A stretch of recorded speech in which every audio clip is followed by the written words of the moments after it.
झूठ की शख्सियत बहाने आया हूं, इस नफरत की दीवार को गिराने आया हूं। और जो तुमने लूटा है सेकुलरिज्म के नाम पर साहब, ये असलियत दुनिया को बताने आया हूं। अस्सलाम वालेकुम मेरे दिल अजीज भाइयों, मैं नसीम सिद्दीकी दिल्ली से।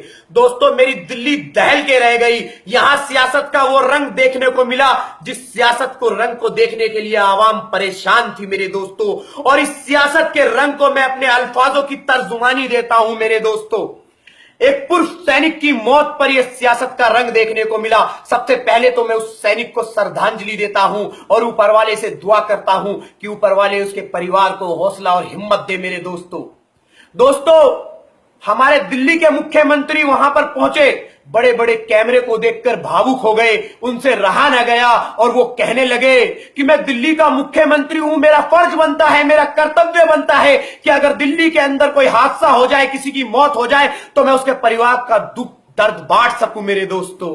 अरे वाह वाह वाह वाह मेरे सीएम जी, क्या बात है आपकी। अरे जरा उस दिल्ली के बारे में भी सोचिए, वो दिल्ली भी हमारी है जहां से नजीब नाम का छात्र गायब हुआ है। उस मां का भी दर्द समझिए जो 20 दिन से भूखी प्यासी रोड पर बैठी है। अरे सीएम साहब, वो भी हमारी दिल्ली है, जाइए उस मां का दुख दर्द बांटिए। आप वहां पर क्यों जाएंगे? क्योंकि वहां पर बड़े बड़े कैमरे नहीं साहब, क्योंकि हम मजलूम मुसलमानों का दर्द कैमरा नहीं दिखाता साहब। हमारा दर्द तो सिर्फ हमारा खुदा देखता है। आप लोग कहां देखोगे? आप लोगों को तो कैमरे चाहिए साहब। और मैं पूछना चाहता हूं सीएम साहब आपसे, दिल्ली के अंदर इतने लोग डेंगू से मर गए, किस किस परिवार के साथ आपने जाकर दुख दर्द बांटा? जरा बताएंगे आप सीएम साहब। कैमरे को देखकर इतना भावुक ना हो सीएम साहब, ये जनता है, सब समझती है। वही मेरे दोस्तों, हमारे कांग्रेस के उपाध्यक्ष राहुल गांधी जी पहुंच गए। उन्होंने अपनी गिरफ्तारी दी और कहने लगे ये लोकतंत्र की हत्या है, ये लोकतंत्र का अपमान है।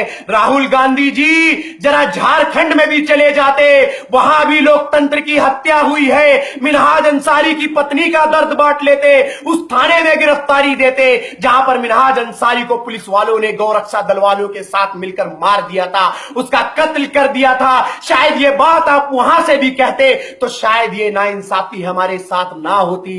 राहुल गांधी जी, अगर यही चीज, यही गिरफ्तारी आप वहां दे देते, यही चीज आप वहां कह देते, तो शायद हमारे साथ ये नाइंसाफी नहीं होती। तुम क्यों बोलोगे साहब? क्योंकि ये लोकतंत्र है, लोकतंत्र में मुसलमानों का कोई अधिकार नहीं। मुसलमानों के साथ हुई है तो सिर्फ नाइंसाफी, हमारे साथ खुलेआम पक्षपात हो रहा है। हमारा दर्द मीडिया नहीं दिखाती, कोई नहीं दिखाता, हमारा दर्द सिर्फ हमारा खुदा जानता है।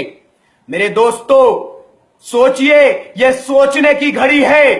अब भी समझदार नहीं बने तो शायद हम लोग किस दिशा में चले जाएंगे और यह हिंदुस्तान किस दिशा में चला जाएगा, ये समझ में नहीं आएगा मेरे दोस्तों। सबसे पहले तो मेरे दोस्तों मैं आपको बता दूं, मैं नरेंद्र मोदी की सोच को समझता हूं।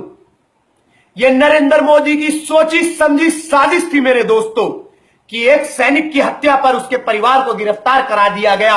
क्यों? क्योंकि भोपाल का फेक इनकाउंटर की आवाम पूछताछ ना करे। आवाम ये जो आवाम के सामने इस मुद्दे को भटकाया गया, इस पर पर्दा डाला गया, सारी मीडिया उधर फैस दी गई कि शायद अब आवाम इस पर हमसे सवाल ना करे कि ये फेक इनकाउंटर क्यों करा गया। मेरे दोस्तों जरा सोचिए, मैं सोचकर हैरान होता हूं, जहां 2 आतंकवादियों को मारने के लिए हमारी सेना 3 दिन लगा देती है, भोपाल की पुलिस इतनी आगे चली गई कि 8 लोगों को 1 घंटे में मौत के घाट उतार दिया। मेरे दोस्तों जरा सोचिए, जेल के अंदर 8 कैदियों को एक साथ रखा गया था।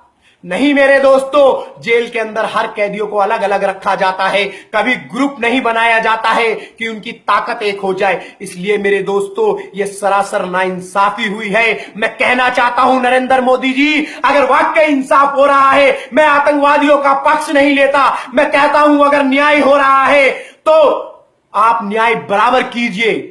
प्रज्ञा ठाकुर को, कर्नल पुरोहित को और जो उसके साथ आतंकी जितने भी हैं, सबको लाइन से खड़ा करिए और कत्ल कर दीजिए, इनकाउंटर कर दीजिए। न्याय हो रहा है तो बराबर कीजिए, यह न्याय मत करिए। हमारी देश को किसी और दिशा में मत धकेलिए नरेंद्र मोदी जी। मेरे दोस्तों ये वक्त है सोचने समझने का और ये घड़ी है आप लोगों को एक होने की। दोस्तों, मैं जब ये हक की आवाज उठाता हूं और लाखों लोग मेरी आवाज सुनते हैं तो मेरे दोस्तों, खुदा न खास्ता अगर मेरे साथ कोई हादसा हो जाए तो मेरे दोस्तों, इस हक की आवाज को दबने मत देना। इस आवाज को अपने साथ बुलंद रखना, क्योंकि मैं जब तक जिंदा हूं मैं हक की आवाज उठाता रहूंगा मेरे दोस्तों। और सबसे पहले मेरे दोस्तों, मैं आपको बता देना चाहता हूं, अब आपको अपना कायद ढूंढना पड़ेगा, अपना रहनुमा ढूंढना पड़ेगा। ये राय आपकी है, ये फैसला आपका है, ये हक आपका है मेरे दोस्तों। सोचिए, ये सेकुलरिज्म के नाम पर भी हमें लूटा गया। मोदी सरकार तो हमारे खिलाफ थी, लेकिन ये सेकुलर नेता भी किस तरफ जा रहे हैं मेरे दोस्तों। इसी बात के साथ मैं अलविदा लेता हूं मेरे दोस्तों।